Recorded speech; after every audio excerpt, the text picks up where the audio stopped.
This episode is brought to you by Shopify.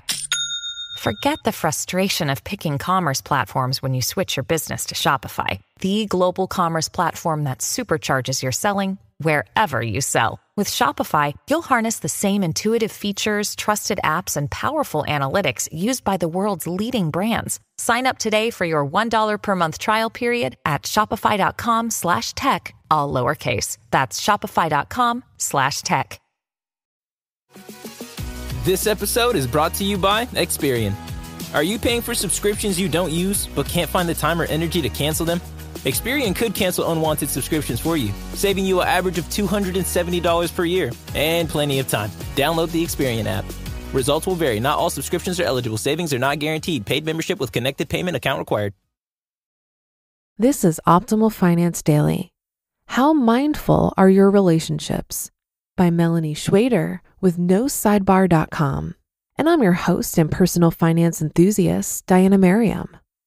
Welcome back to our Sunday bonus episode, where I share an article with you from a different podcast in our network. Today's episode comes from Optimal Relationships Daily.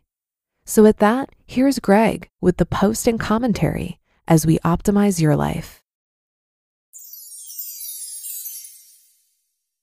How Mindful Are Your Relationships? By Melanie Schwader of NoSidebar.com. Your energy is a valuable resource, and you're giving it away much too freely.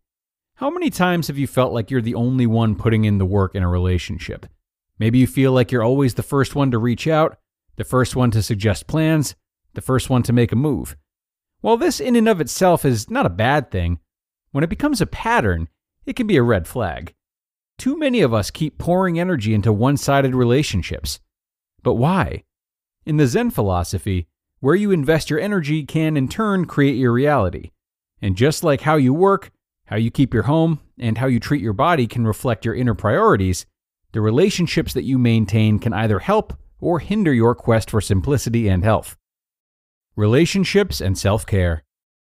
We are social creatures, and we require a certain amount of interaction, support, and love from people in order to feel good. But what happens when those relationships start to drain us? What if they take away more than they supply? Unfortunately, too many people are stuck in this position, overpacking their calendars with social events that they would really rather say no to in order to have the illusion of maintaining a certain importance, standing, or feeling of belonging. We're taught to spread our nets wide and to have a large circle of friends, and our culture looks up to those with the biggest groups of contacts. But this takes a lot of time and energy. Building a relationship, whether it's for business, friendship, or something else, requires input and commitment.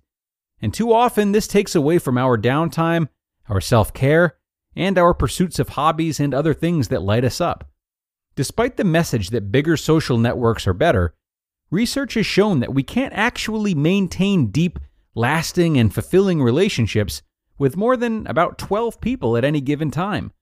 Whether you're an introvert or extrovert, crafting your inner circle of loved ones takes mindfulness and a willingness to let go of some of your own expectations.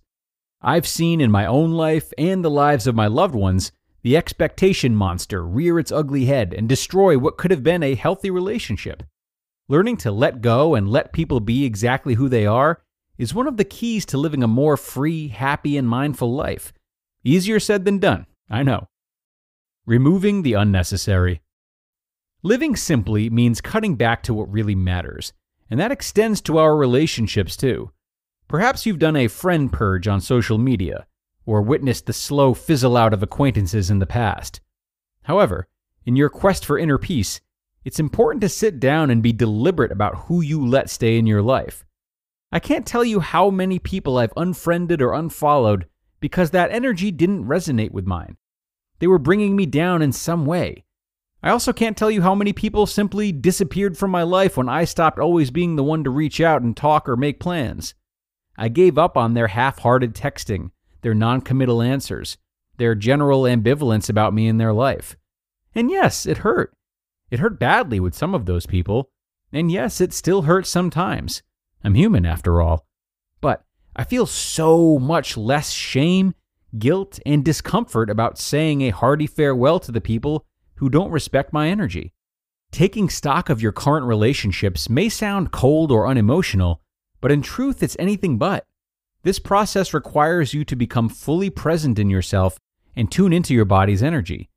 It invites you to define your priorities and surround yourself with people who support and uplift those priorities. You'll have to really listen to your higher self here, as you think about the people you keep in your circle and how they make you feel. And while it's not always realistic to expect your friends to make you feel warm and fuzzy all the time, it's critical to weigh your investment of time and energy. A mindful invitation. What kinds of benefits do your loved ones bring to your life? How do they add value? Do you leave feeling anxious or negative after a visit with them? Or do you feel awake and happy? How much energy do they demand from you? And how much energy do they invest in return? If you're willing to take a hard look at your relationships and make the choice to value yourself enough to pare down in this area, you'll find that inner peace is much more attainable. Sit down and contemplate the people you surround yourself with. Think back to how you met them, what activities you typically do together, and how you feel after you spend time with them. Grab a journal or simply sit in reflection and ask the hard questions. Do these people truly know you, respect your time, and support your self-development?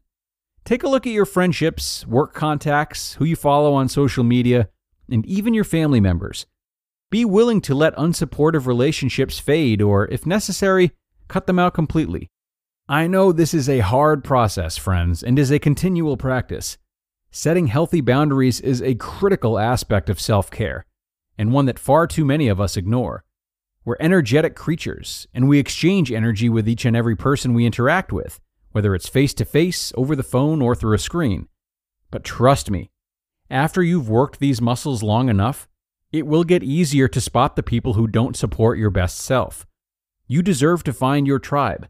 This is your year for more mindful, intentional, healthy, and simple relationships. You just listened to the post titled, How Mindful Are Your Relationships? By Melanie Schwader of NoSidebar.com. And thanks a lot to Melanie for this wonderful article and reminder. It is such a tough truth to confront, and we often won't. It can be much easier and much less frightening to keep relationships around solely for convenience or familiarity rather than something more meaningful. And more often than not, it's a subconscious choice. However, on the other side of the spectrum, we might run the risk of removing people from our lives simply due to a recent disagreement or frustration, or being so devoted to self-care that we're unwilling to make any sacrifices or put up with any of their shortcomings.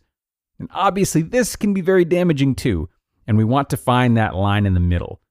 So do take this opportunity to think about your friendships and what they truly offer you, what you need and what you're willing to sacrifice.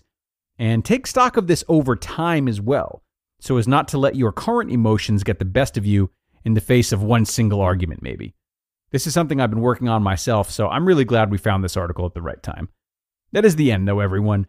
I do hope this episode provided value for you today, and of course, I hope you will be back for more tomorrow. I'll see you there for the Wednesday show, where your optimal life awaits.